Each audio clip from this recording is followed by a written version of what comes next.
Halo, selamat datang kembali di panduan penggunaan LMS Poltekkes Denpasar. Pada sesi ini kita akan membahas pelaksanaan atau proses pelaksanaan kuliah dari sisi mahasiswa.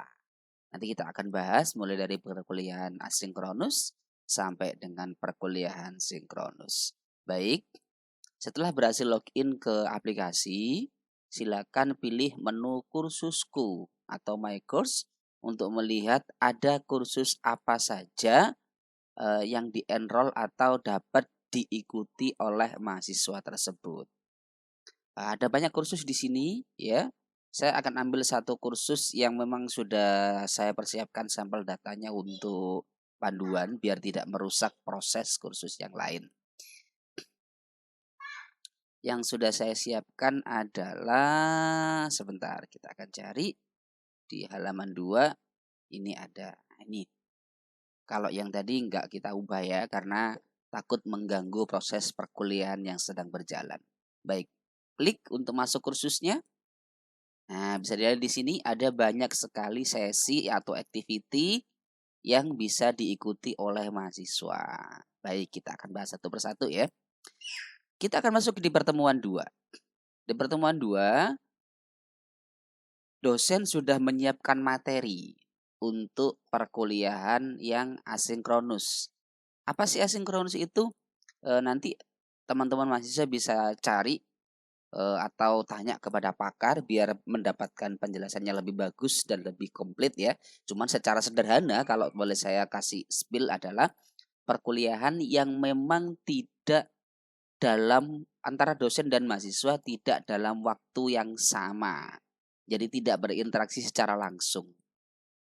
Di mana dosen biasanya kebanyakan kalau perkuliahan asinkronus itu dosen menyiapkan materi dan mahasiswa dapat mengaksesnya untuk melaksanakan pembelajaran secara mandiri. Nantinya hasil pembelajaran akan dibahas melalui forum-forum diskusi di mana nanti bisa saling bertanya jawab dan saling memberikan respon. Baik, kita lihat di sini. Dosen sudah menyiapkan materi pertemuan 2 dalam bentuk PDF ya.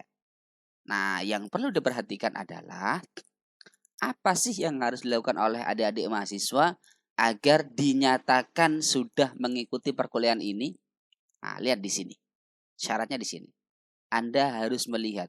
Berarti untuk dinyatakan mengikuti perkuliahan ini atau mengikuti activity ini, Anda harus membaca materinya. Oke. Ini hanya sampel data ya, ini bukan data real atau materi real, ini hanya sampel data yang saya siapkan. Baik, kita akan kembali, kita anggap kita sudah baca ya. Maka di sini akan terlihat selesai, berarti Anda sudah membaca materi ini dan sudah mengikuti activity pertemuan kedua. Baik, seperti itu. Selanjutnya, di materi pertemuan 2 juga ada perkuliahan sinkronus. Apa itu sinkronus? Kalau tadi asinkronus ya. Sinkronus di sini adalah perkuliahan di mana dosen dan mahasiswa ada di waktu yang sama.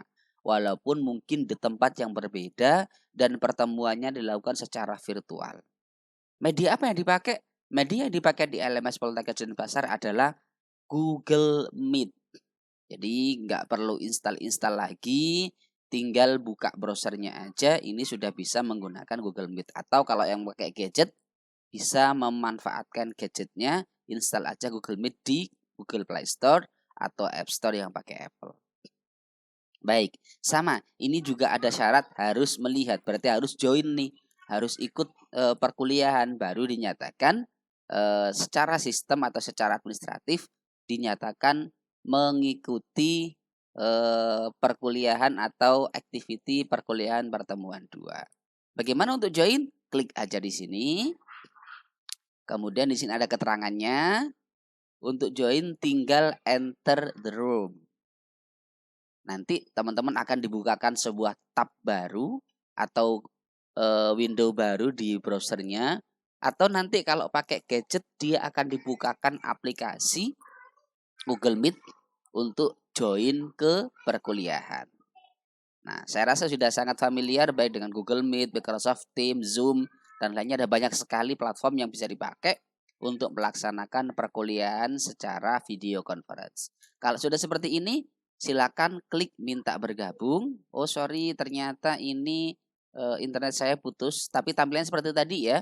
Kalau mau masuk Google Meet, ya tinggal klik aja minta bergabung, nanti akan di-approve oleh dosennya untuk bisa bersama-sama melaksanakan video conference. Baik, saya sampai sini aja ya, karena di sini prakteknya hanya praktek mahasiswa. Di panduan dosen sudah ada bagaimana dosen dan mahasiswa sama-sama bergabung dalam satu forum video conference. Yang penting ini sudah ada prakteknya. Oke, saya close, akan saya lanjutkan. Baik. Perhatikan di sini. Tadi kita hanya membahas menu di sini ya. Nah, di sini ada banyak sekali menu. Yang pertama, di bagian kanan, ini saya spill aja ya di sela-sela materi.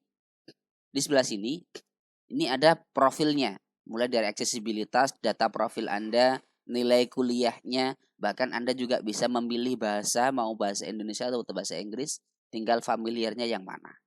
Oke, dan ada beberapa menu yang lain.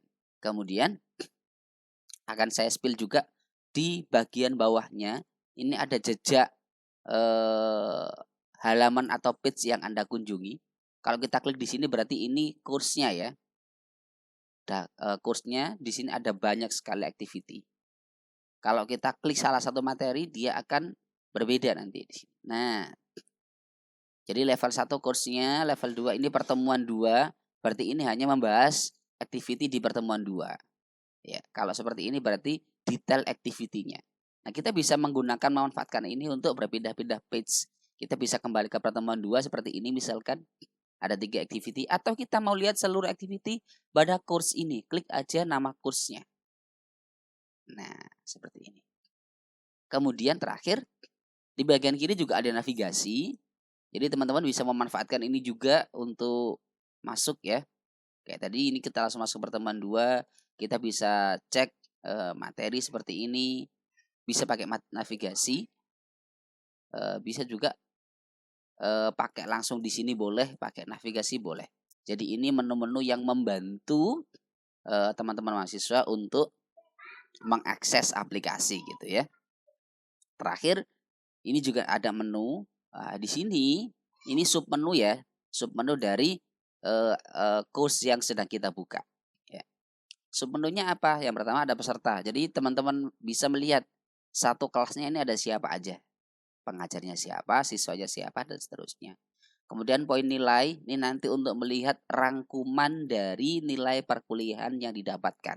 Mulai dari nilai tugas, nilai kuis, dan sebagainya, nanti bisa dilihat di sini. Dan terakhir adalah kompetensi.